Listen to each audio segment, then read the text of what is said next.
Nós temos para julgamento hoje duas pautas. Uma da primeira Câmara Civil e outra da primeira Câmara de Direito Público.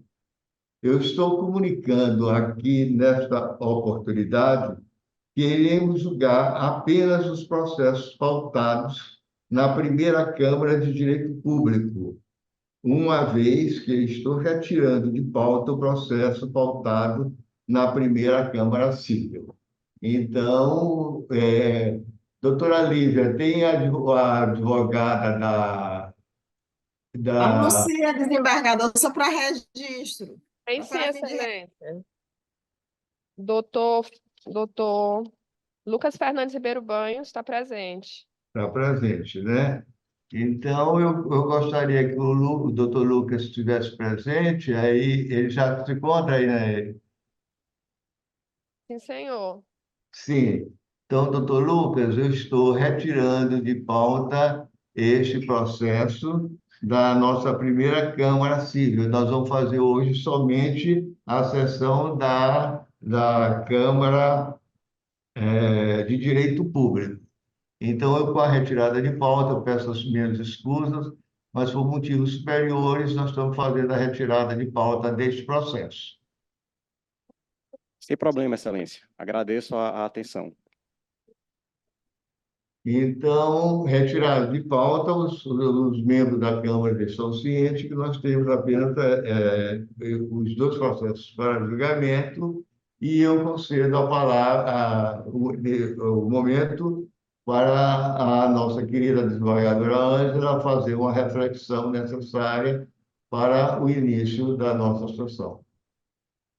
Obrigada, senhor presidente. Renovo meus cumprimentos à Vossa Excelência.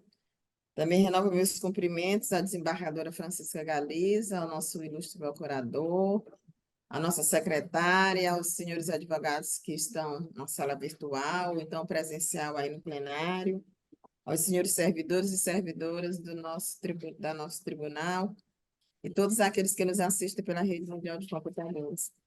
Senhor presidente, como de costume, né, nós fazemos essa reflexão, graças a Deus por isso. E o que eu trago para compartilhar é o que está no versículo 112 de Salmo, o que está no capítulo 112 de Salmos, versículo 6 a 8. O título é A Felicidade daquele que teme a Deus. A palavra temor aqui, temer, não significa medo, mas reverência, né? Quem adora, quem reverencia, quem respeita. Diz o seguinte, o justo jamais será abalado, pois será lembrado para sempre. Não temerá más notícias, seu coração está firme, confiante no Senhor. O seu coração está seguro e nada temerá. No final, verá a derrota dos seus adversários. Então, é uma palavra muito forte. Aqui é uma promessa de Deus. E nós sabemos que para todos aqueles que confiam no Senhor, para todos aqueles que declaram o Senhor Jesus Cristo como o Senhor da sua vida, como seu Salvador, né? Nós sabemos que a promessa é para todos, mas Deus trata de modo especial aqueles que o servem, né? Então, é muito forte essa palavra, e não, quando é para nós, né?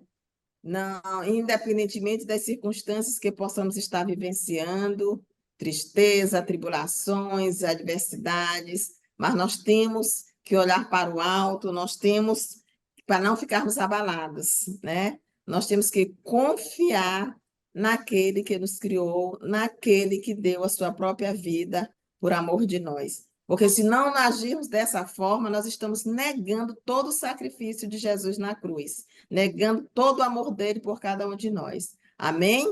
Tanto é assim que ele disse que não seria fácil aqui na terra para nós. Ele disse que no mundo teríamos aflições, né? Mas tem bom ânimo que ele venceu o mundo. E como filhos, como irmãos de Cristo, nós temos que nos apropriar dessa promessa, né? Jamais seremos abalados diante das adversidades, porque nós venceremos, que Deus está conosco, Cristo está conosco, o Espírito Santo está conosco. Amém? Então, é Amém. fundamentado nessa promessa que nós invocamos a presença dele neste lugar para nos orientar, para nos conduzir, o seu Santo Espírito nos conduzir a fazermos o julgamento conforme a orientação do seu Santo Espírito e a lei que é o nosso, aqui na terra, o que nos orienta. Amém? Amém. Devolvo a palavra ao nosso ilustre presidente, Após desembargador Kleber. após essa belíssima reflexão feita pela desembargadora Ângela, nós vamos para o primeiro processo da primeira Câmara de Direito Público, que é um agravo interno na apelação civil número 08-13-745-65-2017, que tem como agravante Samira Suelen Dutra Cardoso Vieira. E o advogado é o doutor Antônio Reis Silva, agravado Estado do Maranhão. Lívia, quem pediu a sustentação oral? Doutor Fernando Antônio Reis Silva, pela parte agravante. Então, doutor Fernando, o senhor seja bem-vindo. Eu aqui passarei a leitura do relatório e, logo em seguida, o senhor, eu fazer bem sucinto, o senhor terá a oportunidade de fazer a sua sustentação oral. Relatório. Estado do Maranhão, inconformado com a decisão proferida pelo juízo da segunda vara da Fazenda Pública do termo judiciário de São Luís, da comarca da Ilha de São Luís, nos autos da ação que lhe é movida por Samira Suelen Dutra Cardoso Vieira, interpõe recurso de apelação civil. Na origem, a autora alega que é servidora pública do Poder Judiciário do Estado do Maranhão, exercendo a função de auxiliar judiciário, apoio administrativo, que vem efetivamente exercendo a função do cargo de técnico judiciário, com desvio de funções e das atribuições para as quais foi originalmente nomeado, sem que recebesse as gratificações e adicionais referentes à função desempenhada. Em razão disso, requereu o reconhecimento do seu desvio de função, com consequente pagamento retroativo da diferença salarial existente entre os cargos, com repercussão nas demais verbas trabalhistas, férias, 13º salário, gratificações e adicionais, observada a prescrição quinquenal. Sobreveio sentença de procedência, razões de apelação que devolve a matéria, contra razões apresentadas.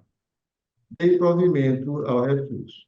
Sobreveio agravo interno para trazer ao conhecimento do colegiado. Esta é a síntese do nosso relatório.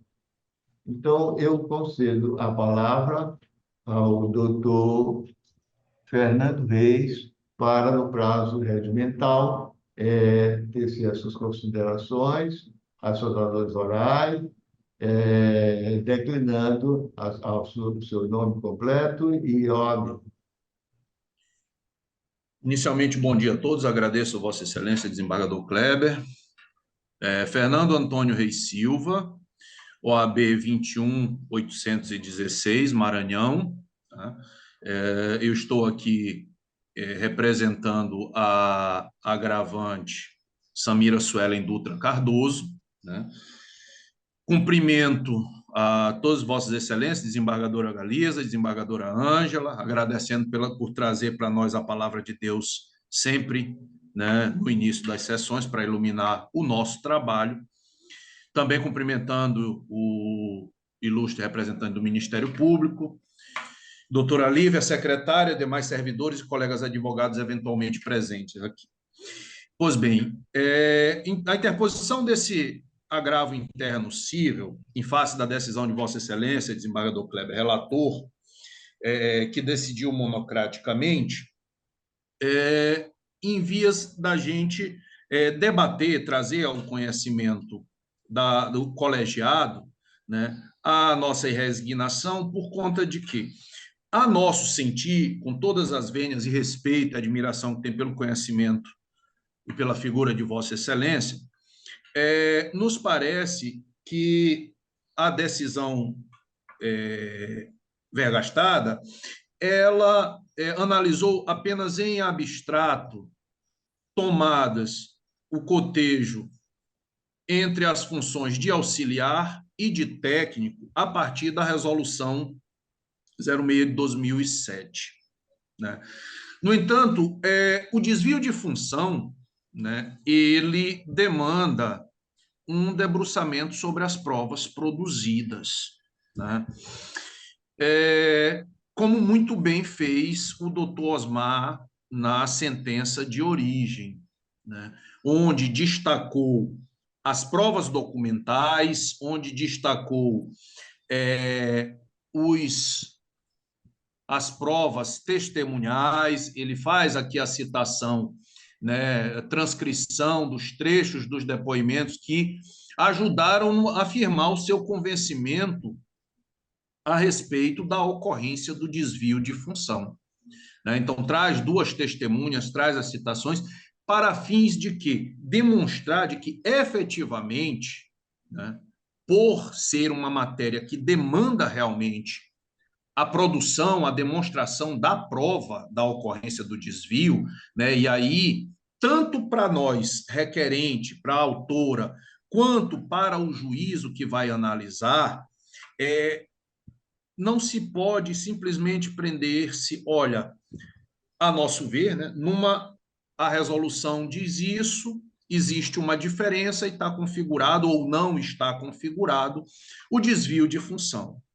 É necessário que realmente tenha a prova, o cotejo da prova, o rol de documentos que foi trazido, produzido efetivamente pela agravante e as provas orais que foram produzidas, para poder se caracterizar como realmente a ocorrência de desvio, como é o fato, a nosso ver, que a gente sustenta e como foi reconhecido pelo juízo do primeiro grau. Né? Apenas para constar, a gente afasta que aqui não se cuida de enquadramento em função, em nova função, porque não é questão, realmente necessita-se de concurso público e não se trata disso, né? Mas destaca-se também o reconhecimento, né, pelo próprio Estado, por assim dizer, né, com a implantação do PCCV. Eu já sustentei aqui em outra ocasião, em situação semelhante, e trouxe a questão da quadra fática, que Vossa Excelência, inclusive, cita na decisão, né, falando, olha, nós, da mesma quadra fática e jurídica, e transcreve alguns julgados em que a pretensão dos autores, né, do reconhecimento do desvio foi denegada, mas, da mesma forma, nós trazemos e julgados do mesmo período em que se reconhece a ocorrência do desvio de função. Né? Então, assim, a questão da efetiva, do debruçamento sobre a prova e a análise. Onde não se produz prova, tudo bem.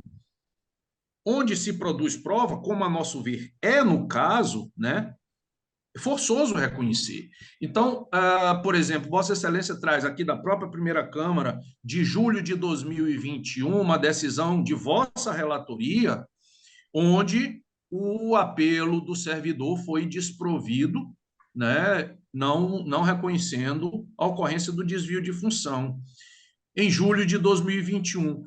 E em setembro de 2021, também na primeira Câmara, com a relatoria do desembargador Rachid, né, com a mesma composição, Vossa Excelência, a desembargadora Ângela, o desembargador Rachid, reconheceram a ocorrência do desvio de função, né, inclusive, pequeno parágrafo aqui em que o desembargador Rachid, em seu voto, diz, olha, analisando os autos, entendo que restou comprovado que a autor exerce as funções próprias do cargo de técnico judiciário, e aí seguiu, né, com as suas considerações, e mais além, ele disse assim: observa-se que resta claro que o cargo de técnico judiciário possui características próprias, que não se confundem com as dispostas no cargo de auxiliar.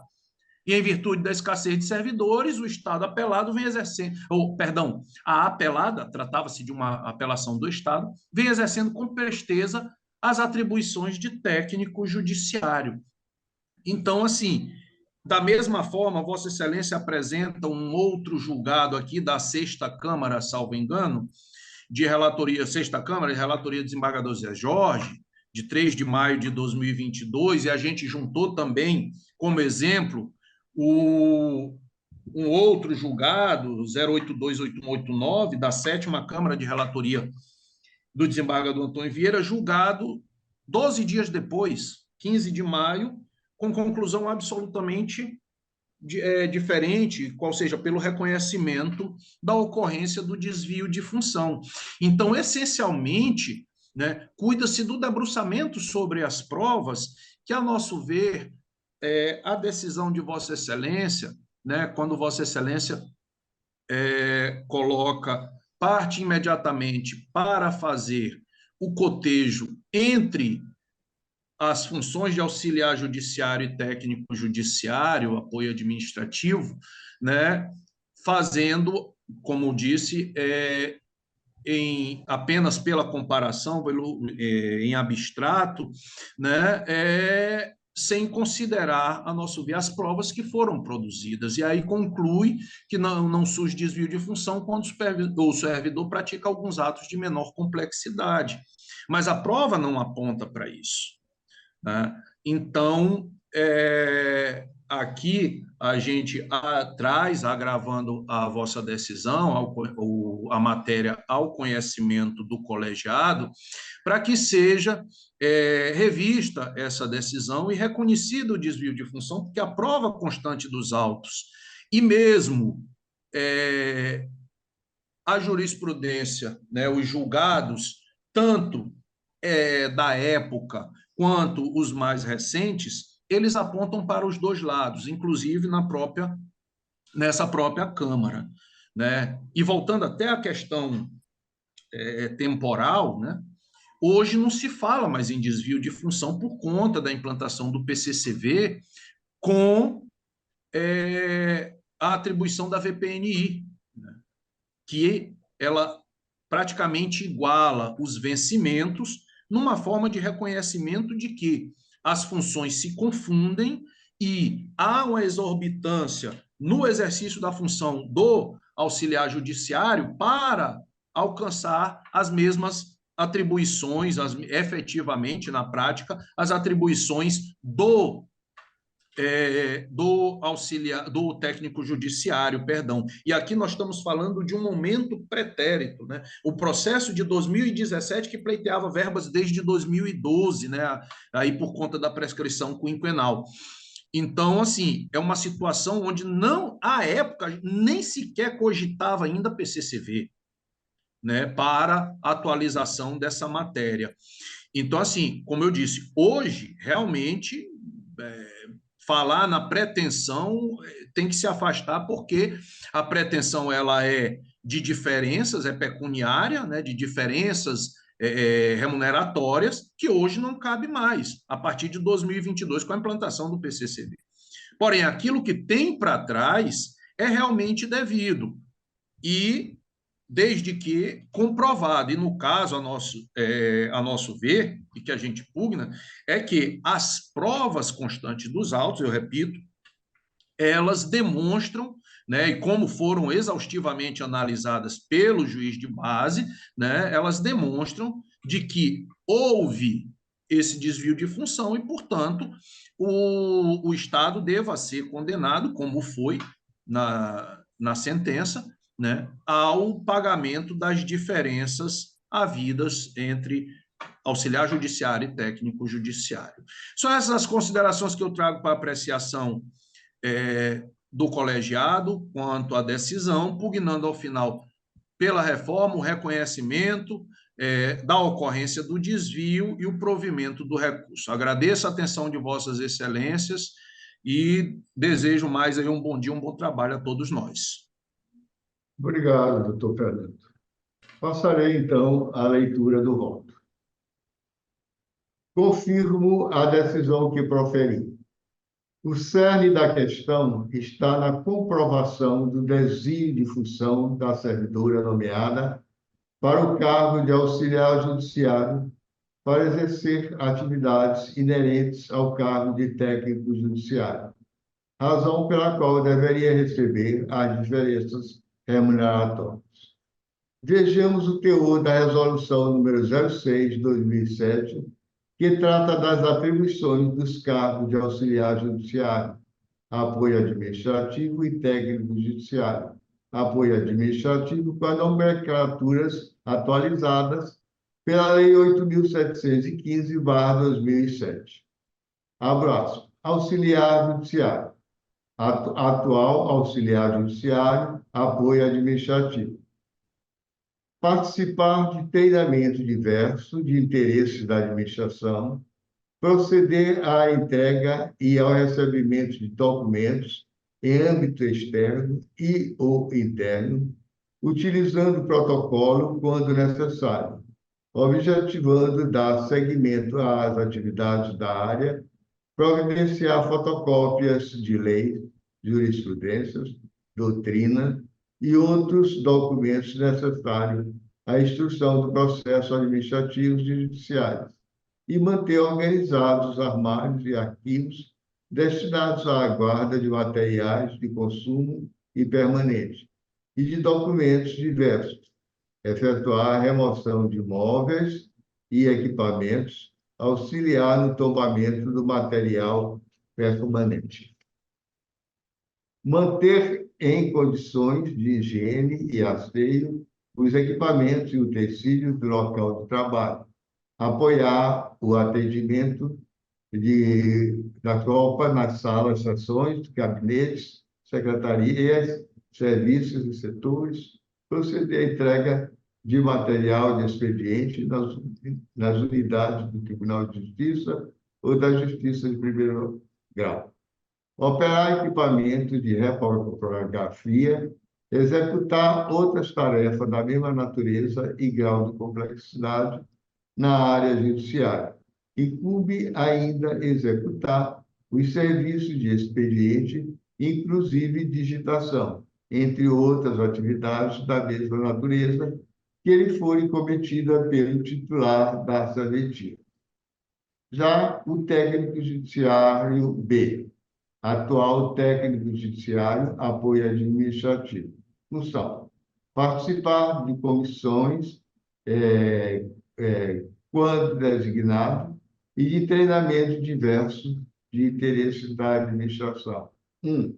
Área judiciária, incumbe executar os serviços de expediente, servir nas audiências, elaborar e digitar pauta de publicação, entre outras atividades da mesma natureza e grau de complexidade que forem cometidos pelo titular da serventia. 2.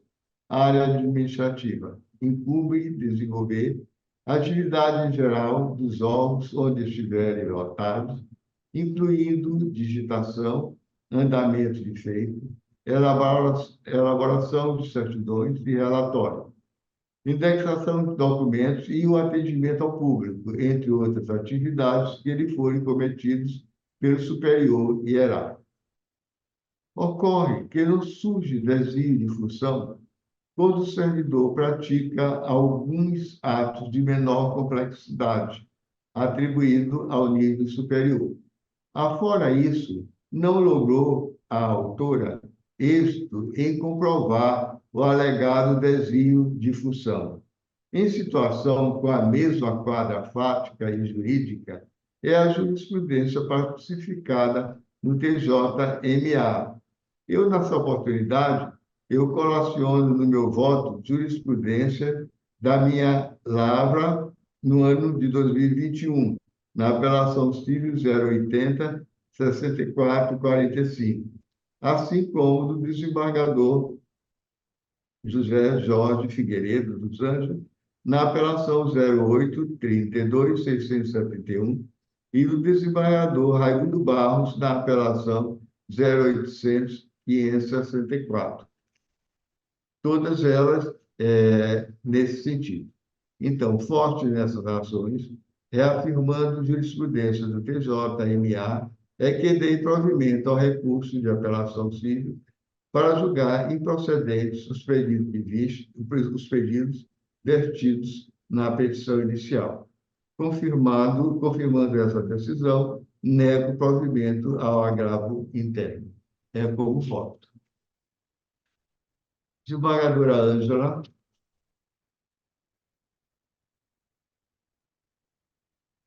Senhor presidente relator, eu, inclusive, já faço essas decisões monocraticamente, porque isso já é matéria, praticamente todas as câmaras já apreciaram. Eu vou acompanhar Vossa Excelência, porque eu entendo que não ficou devidamente comprovado esse desvio de função. Desembargadora Francisca Galiza. Acompanho Vossa Excelência com esse mesmo entendimento na minha Câmara. Então, aqui, anunciando o resultado, por unanimidade, foi dado desprovimento ao recurso. Obrigado, doutor Fernando, pela sua participação. Passamos para o segundo processo. Qual é o segundo processo, doutora Lívia? Processo número 2 da pauta, relator exumador Kleber Costa Carvalho. Onde é que está? 0800-299-40-2020. Consultor Escudo. Certo, correto. Então, nós temos aqui o advogado se encontra presente, doutora Lívia. Sim, presidente. Doutor Bruno de Lima Mendonça, pela parte agravante. Certo. Então, nós temos aqui o agravo interno na apelação civil 0800-299, 40/2020. Agravante construtor Escudo, Indústria e Comércio Limitado. Advogado Ulisses César Martins de Souza. E o agravado no município de Passo do Lumiar, da minha relatoria. Farei aqui um pequeno relatório. A construtora Escudo, Indústria e Comércio Limitada, inconformada com a sentença proferida pelo juízo de improcedência do pedido de expedição de uma licença administrativa, interpôs recurso de apelação civil. Ocorre que veio a informação de que a referida licença for expedida, esvaziando por isso mesmo o interesse processual. Neguei seguimento ao recurso, agravo interno apresentado, contraditório recursal oportunizado. Este é o pequeno relatório. Doutor Bruno, por favor, doutor Bruno, o senhor tem o prazo para as suas razões, as horas, os 15 minutos para as suas razões orais, sustentação, e declinando nessa oportunidade o seu nome e a sua OAB. Bom dia a todos. Bruno de Lima Mendonça, advogado, OAB Maranhão 5769. Excelentíssimo senhor desembargador Kleber Costa Carvalho, excelentíssima senhora desembargadora Ângela Salazar, excelentíssimo senhora desembargadora Francisca Galiza, o excelentíssimo procurador de justiça aqui, doutor Marco Antônio Guerreiro, a senhora secretária da Câmara, demais advogados aqui presentes na sessão. Trata-se o caso de uma ação ajuizada pela construtora Escudo contra o município de Passo do Lumiar, visando a renovação dos alvarás de licença de construção dos empreendimentos Plaza das Flores Village 1 e 2 e Plaza das Flores 3. Esses empreendimentos foram autorizados, foram concedidos inicialmente o alvará de construção pelo município. Após a concessão desse alvará, as obras foram iniciadas, foram, inclusive, comercializadas. No curso da execução dessas obras, quando houve a necessidade de renovação do alvará de construção, o município passou a fazer uma exigência que não havia feito anteriormente, qual seja, o município passou a exigir que, para a renovação desses alvarás de construção, que a construtora executasse uma rede de drenagem fora dos limites do empreendimento, ou seja, que executasse uma rede de drenagem em área pública. O município se fundava nessa argumentação numa lei estadual, a Lei Estadual 10.200/2015. A Escudo sustentou que essa exigência, além de não ter constado anteriormente, né, quando da concessão do primeiro alvará de construção, então isso configurava um ato contraditório da administração, a construtora também demonstrou que essa exigência, para o caso presente, que é um empreendimento de interesse social, há uma declaração da Caixa Econômica Federal, que é quem financia o empreendimento, que é uma obra de interesse social, e a Lei 10.200/2015, lei estadual, ela expressamente diz que, nesses casos, quando a obra é de interesse social, a responsabilidade pela execução dessa infraestrutura de drenagem pública é do ente responsável, ou seja, do próprio município. Eu peço licença aqui para ler, inclusive, aqui, o que determina essa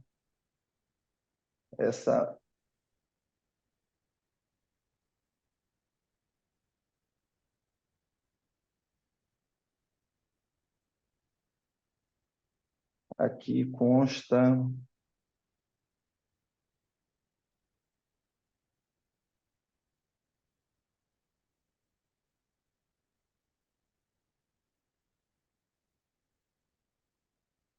Aqui.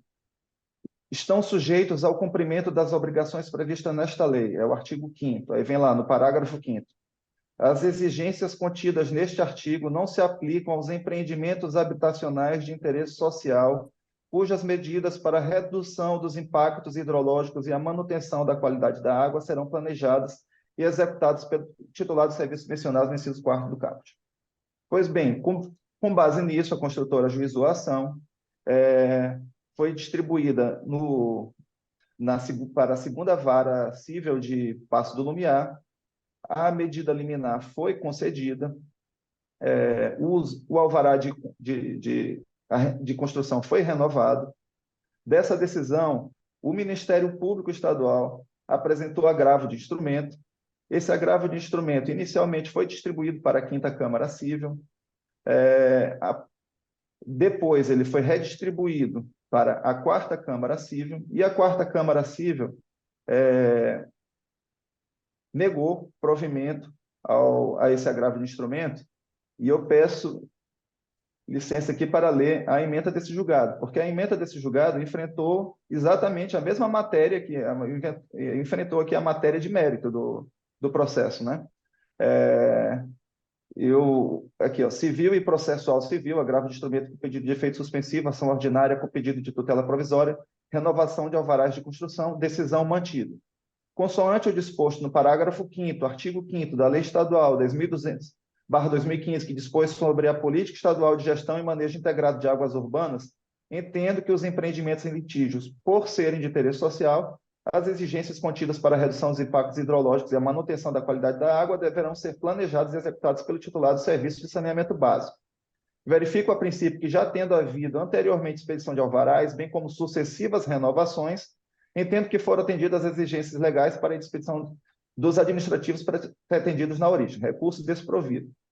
Esse recurso aqui, ele foi julgado, inclusive, em coro estendido, porque o desembargador Marcelo Carvalho, que compunha lá a 4ª Câmara de Direito Privado, né, ele votou contra, mas os desembargadores Cleones Cunha, José Jorge Figueiredo dos Anjos, o relator, que foi o doutor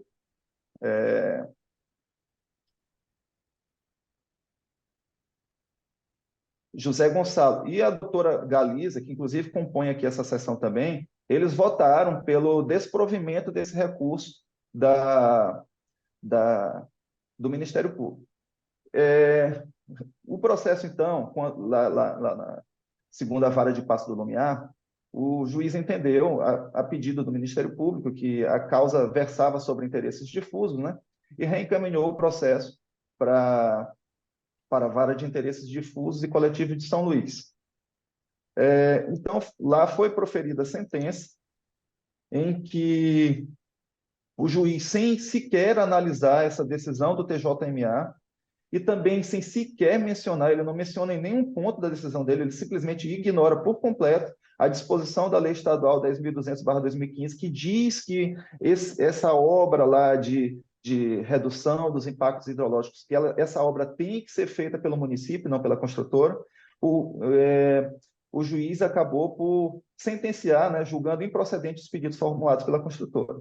Dessa decisão, a construtora interpôs uma apelação, e essa apelação foi julgada monocraticamente pelo desembargador Kleber, em que ele entendia que, uma vez que já haviam sido concedidos, né, os alvarás de construção e o próprio habite do empreendimento, e como a gente, inclusive, relatava no processo, né, inclusive a gente até acredita que, diante da emissão do habite, o habite não era pedido inicial, né, a ação foi ajuizada para obter a renovação do alvará de construção. A gente entendeu que, com a concessão do habites, houve, inclusive, né, o cumprimento, o reconhecimento da procedência do pedido pelo Ministério Público. Então, a gente argumentou isso na apelação, dizendo o seguinte: olha, se for o mérito desse processo aqui, não poderia nem ser enfrentado, porque houve a perda do objeto quando o município concedeu o habites. Mas, todavia, se for enfrentado, o mérito do processo tem que ser julgado favorável à empresa, porque o comando sentencial que está lá determina uma obrigação à construtora de construção de uma rede de drenagem, sendo que essa rede de drenagem é tarefa do município construí-la, não da construtora.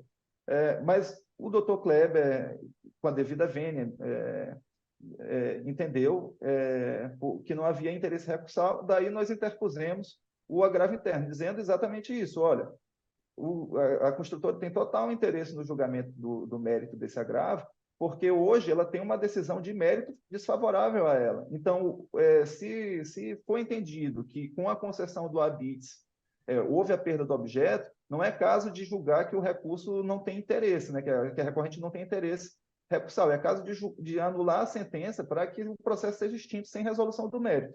Ou então, se for enfrentado o mérito da demanda, que se julgue procedente os pedidos formulados na inicial, porque a conduta do município, como bem reconhecido lá no agravo de instrumento, julgado pela Quarta Câmara Civil desse tribunal, inclusive em cor estendido, a exigência do município contraria expressamente o que dispõe lá na Lei Estadual 10.200/2015. Então, forte nessas razões, Excelência, é que eu peço aqui seja o recurso provido para que ou seja anulada a sentença, para que seja julgado, né, o processo extinto sem resolução do mérito, tendo em vista que já foi, inclusive, concedido o habites do empreendimento, ou então para que seja julgado procedente os pedidos formulados na inicial. Muito obrigado. Passarei, então, à leitura do nosso voto. Voto. Confirmo a decisão que proferi. Não há interesse no recurso, sob o aspecto da necessidade jurídica. É que toda a argumentação recursal reside no fundamento de que a sentença de improcedência merece ser reformada pela perda do objeto ou pela procedência do pedido, a despeito da concessão de licença administrativa, enquanto objeto da lide, já ter sido expedida pelo órgão público municipal. Por interesse jurídico recursal, com maestria peculiar, leciona Barbosa Moreira. O problema do interesse em recorrer tem de ser estudado separadamente em relação a cada uma dessas categorias, interesses e necessidade. E, neste contexto, mais do que em qualquer outro, avulta a importância do princípio da necessidade. A ideia que nos há de orientar na pesquisa é a de que não se deve admitir o recurso, senão quando a interposição dele seja o único remédio capaz de ministrar garantia plena contra o ato judicial, desde que por vias mais simples, sem qualquer gravame, pudesse o recorrente obter total proteção. Deixa o recurso de ser necessário e, por conseguinte, falta o interesse de recorrer. Isso aí está no José Carlos Barbosa Moreira, comentário do Código de Processo Civil, Lei 5.869, de 11 de janeiro de 73, volume 5, artigo 476.565, da Forense de 2010, página 305. Esse elemento é um dos pressupostos de recorribilidade, consoante se vê no artigo 996 do CPC. Artigo 996.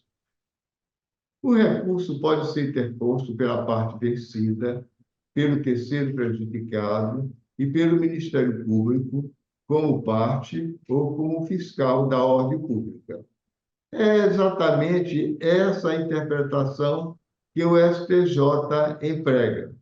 Se não vejamos, aqui no meu voto, eu trago em tópico, na íntegra, o resto 171, 495, 425 do Ceará, da relatoria da ministra Nancy Andrigues, onde no item 4 ela enfatiza que o voto é longo, eu apenas o item 4 que nos interessa.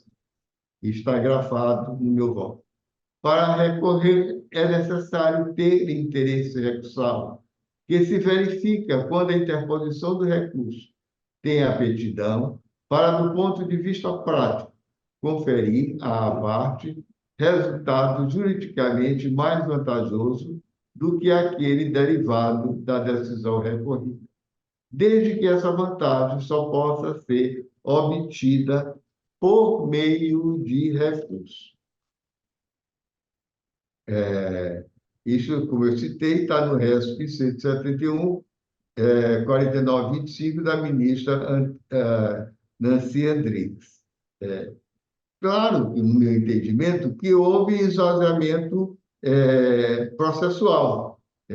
Entendimento este frisado, inclusive, nos memoriais do próprio agravante, quando ele cita que as obras dos empreendimentos Praza Flores 3 e Praza das Flores Village 1 e Praza das Flores Village 2 já foram, inclusive, finalizadas e já obtiveram o habites concedido pelo município, de modo que já houve o reconhecimento pela municipalidade da regularidade das obras executadas pelo recorrente.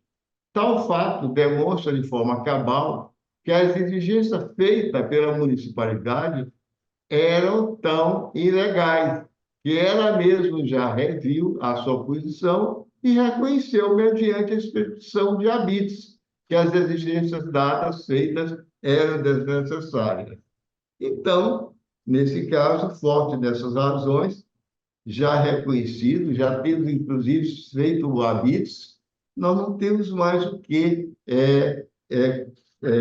dar seguimento a este agravo. Então, eu estou negando o provimento ao recurso. É como voto. Desembargadora Ângela. Senhor presidente, eu já tinha prévio conhecimento do inteiro teor do voto de Vossa Excelência, porque fica aqui no PJE, e eu comungo com o mesmo entendimento exposto no seu voto. Muito bem feito, por sinal. Bem analisado. Galindo, Francisco Galindo. Desembargadora Francisca Galiza. Já está todo mundo morando lá e o habite já foi liberado, né? Já, inclusive, foi dado o habite, já, então, concluído. Tudo legal. Então, acompanho Vossa Excelência. Então, por unanimidade de votos, foi negado provimento ao recurso. Eu Obrigado. agradeço a presença do doutor Bruno Mendonça. Obrigado pela sua presença. Obrigado, bom dia, bom trabalho. Bom trabalho. Bem, a nossa pauta é uma pauta